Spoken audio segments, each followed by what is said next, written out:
con la hora clave. Recordamos que pueden interactuar con nosotros a través de la etiqueta numeral hora clave. Y le damos la bienvenida a nuestro invitado, Alexander Lugo. Alexander es doctor en cultura y arte. Además es investigador, profesor universitario de la UPEL y además músico y compositor. ¿Cómo no? Así es.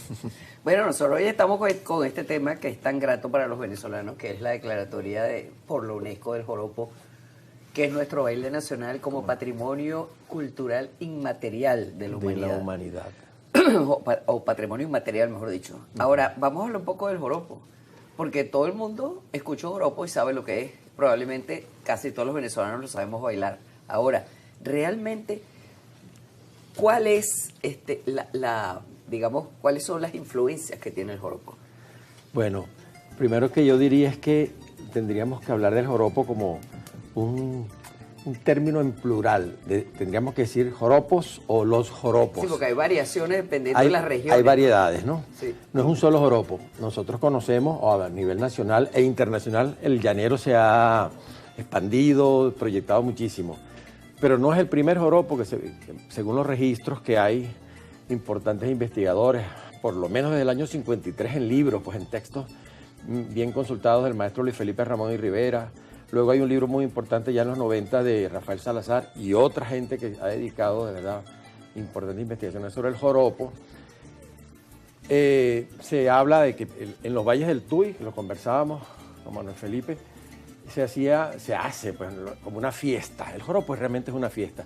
Y otros investigadores como Simón de Sena allá en Cumaná, el doctor Simón, habla con mucha propiedad también y fundamento de que el primer joropo es el joropo oriental, que pudiéramos llamarlo joropo.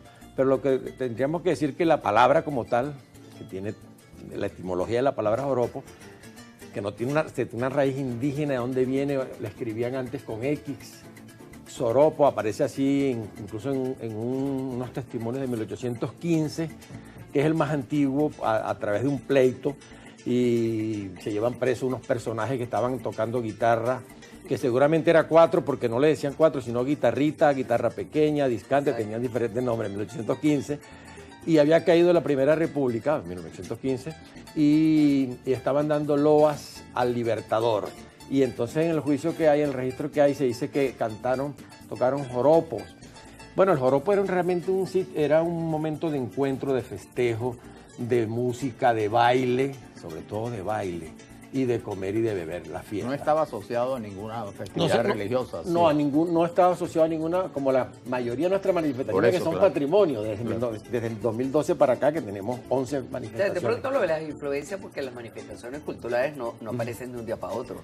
Tienen un desarrollo en el tiempo. Y esta pudiéramos decir, porque hemos hablado también de San Juan, recuerdo, de San Pedro, que han sido reconocidas como patrimonio. Pero el joropo no está unido a ninguna manifestación religiosa, sin embargo, también en ritmo de joropo, porque después, con el tiempo, ya el joropo se constituye en un género musical, pero un género musical muy diverso, que hablamos de por lo menos, y son más con toda seguridad, pero por lo menos 8 tipos distintos. Los 4 principales para mí, es el joropo oriental, que es por donde entran en 1815 los primeros cordófonos, bandolas, se hablan de bandolas, de vihuelas, de bandurrias. No llegan guitarras como tal, pero la guitarra es posterior. Sí. Y se empieza a interpretar en los llamaban fandangos, ¿se acuerdan esa palabra? Sí, claro. Que también, al igual que el joropo, el fandango también es fiesta. Después se convierte en un género, el fandango muy español, ¿no? La palabra incluso dicen que es un término de ida y vuelta que viene de África, que los portugueses, fado, ellos tienen un género tradicional portugués, por ejemplo. Y fandango también lo asocian mucho como una palabra africana. Pero bueno, ese fandango fue mutando en nosotros, digamos los criollos, y se empezó a decir joropo. Y joropo, como te decía, es una palabra que no tiene todavía una raíz exacta, ¿no?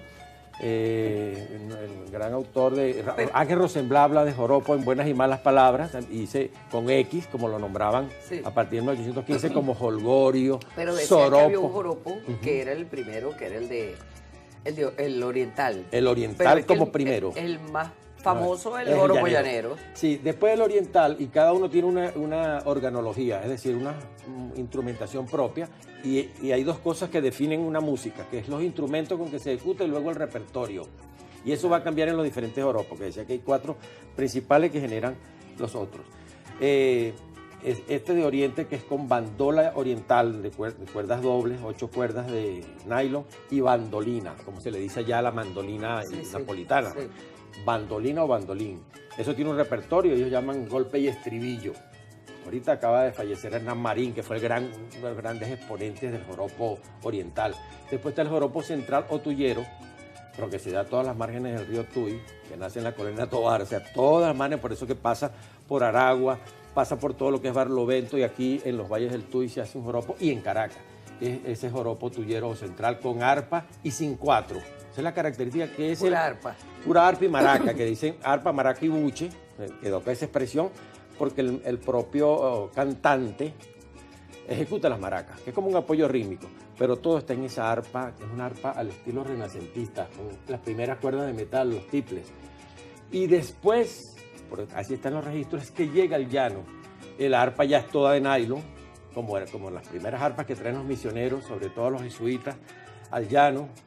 Se habla de 1722 en el extraordinario libro de Fernando Guerrero, que ahorita presentamos la 4ª edición de ese libro en la Feria del Libro de Caracas, y Fernando hace todo un rastreo del arpa, cómo llega el arpa a Venezuela y cómo llega el llano.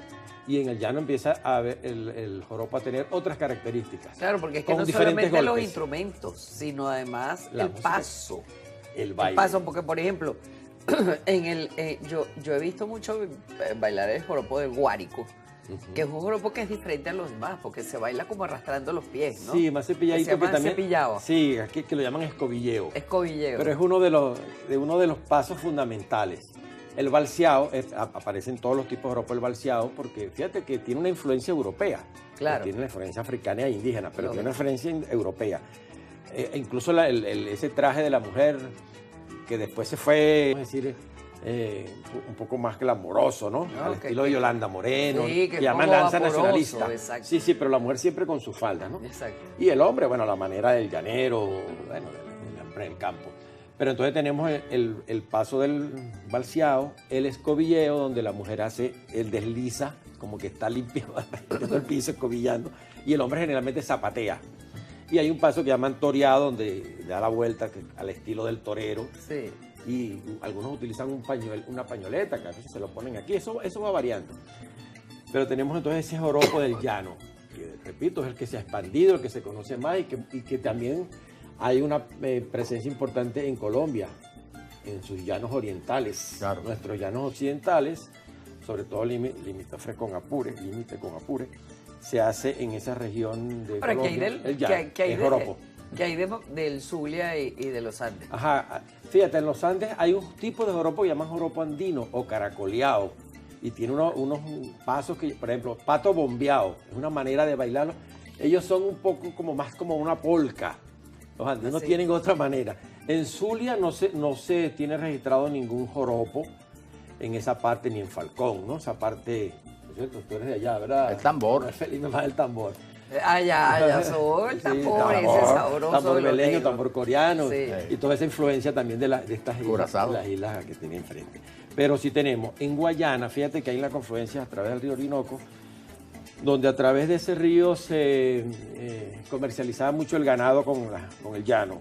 Pero hay mucha gente que va hacia allá por razones de trabajo, que viene del norte de los estados orientales, sobre todo de Sucre y de Margarita, de Nueva Esparta. Van a esa zona y ahí se hace un tipo de joropo que se ha llamado ahora recientemente, digo los últimos 40 años para acá, eso es nuevo, joropo guayanés. En un momento se le llamó joropo orinoquense. El primer cultor reconocido de ese joropo es un señor llamado Carmito Gamboa, que es el padre del gran cuatrista Hernán Gamboa, Sí. fundador de Serenata Guayanesa, bueno, de ese cultor muy importante y reconocido, Che Hurtado, como cuatrista, pero como ejecutante de la bandola guayanesa. Entonces tiene un repertorio. El repertorio que se comparte mucho, el que tiene quizás la mayor variedad es el llanero, por los golpes. Hay dos palabras claves también, que no lo llamaban anteriormente joropo, sino golpe y pasaje. Exacto. Y así lo denomina el maestro Luis Felipe Ramón y Rivera, golpe y pasaje. El pasaje, bueno, es más lento, más lírico, habla de la naturaleza, de la mujer. Por ejemplo, Caballo Viejo es un pasaje, hay pasajes bellísimos, ¿no? Y el golpe es aquello recio que el pajarillo, el 6 por derecho, el San Rafael, la quirpa, el zumba, que mucho zumba, más movidos, es mucho más recio. Sí. Ellos musicalmente son de estructura fija, o sea que el 4 va acompañando siempre en un ciclo similar. El pasaje no el pasaje es libre, el golpe es fijo. Pero eso tiene también una característica musical que permite que el ejecutante del arpa o de la bandola y el cantante puedan improvisar. Por eso el contrapunteo es muy típico también en joropo llanero. El joropo llanero tiene una fuerza. Qué maravilla, y que así como en el llano los niñitos nacen encima de un caballo. Ajá. Nacen, yo no sé cómo, pero bailan ese joropo que es una maravilla. Sí. Chipilines de 5 y 6 años. Sí, y de los grandes cultores del joropo. Ya tenemos que ir terminando, te dejamos eso. El Indio Figueredo no lo puedo dejar por fuera. Claro. El Indio Figueredo es el heredero, su padre, Pancho era el Francisco. Su padre tocaba, él dice que tocaba el bandolín y la bandola. Pero hay un antecesor que se llama José Cupertino Ríos, nacido en Camaguán, pero que se fue a Pura y luego se fue a Colombia, por cierto, y allá murió. Estuvo acusado de bigamia y tenía unos juicios, una cosa, y entonces él se va para allá, pero un gran músico. Pero el gran arpista que nace en 1899, finalizando el siglo XIX, es el Indio Figueredo. Y el Indio Figueredo muere en el 95, vivió casi 100 años y dejó un repertorio extenso de Gabán, Zumba, Zumba, Chipola. ¿Ah? Maqui tocó con el Indio Figueredo. Con el Indio Figueredo. Bueno, pero una cosa muy sencillita, ¿no? Pero me puse, él estaba tocando en su arpa allá en Apure. Sí. ¿Cómo se llama? Fiesta en el Orza. Fiesta en el Orza, tenías Perdomo. Tenías Perdomo. Ajá. Entonces cogí un 4 que cargaba y empecé a darle. Y entonces me dijo, sigue. Entonces empezamos a... Pero nada que ver. Testimonio, además, lo mío fue una cosa muy humilde. Ese señor era un genio. No, pero un gran bautizo eso. Sí, claro. Bueno, y en la bandola tenemos a Anselmo López. En el arpa más estilizada o más reciente tenemos a Juan Vicente Torrealba. Sí, señor. Pero tenemos grandes exponentes y cantores, ni te digo, pues cantores. El Carrao de Palmarito, esa versión de Florentino y el Diablo, sobre el poema de Alberto Arbelo Torrealba. Y que ahí hay dos géneros principales del joropo llanero, que es el pajarillo y la chipola. Cuando canta el florentino, canta en pajarillo, y cuando responde el diablo, responde en chipola. Esa combinación, que después se ha llamado entreverado, cuando hay dos diferentes géneros. Y mucha gente ni sabe esa cosa técnica que técnicamente. Entonces, pero a la gente le encanta, a uno le encanta. Es una maravilla. Así que ahora estamos bien contentos que tenemos nuestro joropo patrimonio inmaterial. Y en estas Navidades. Así es.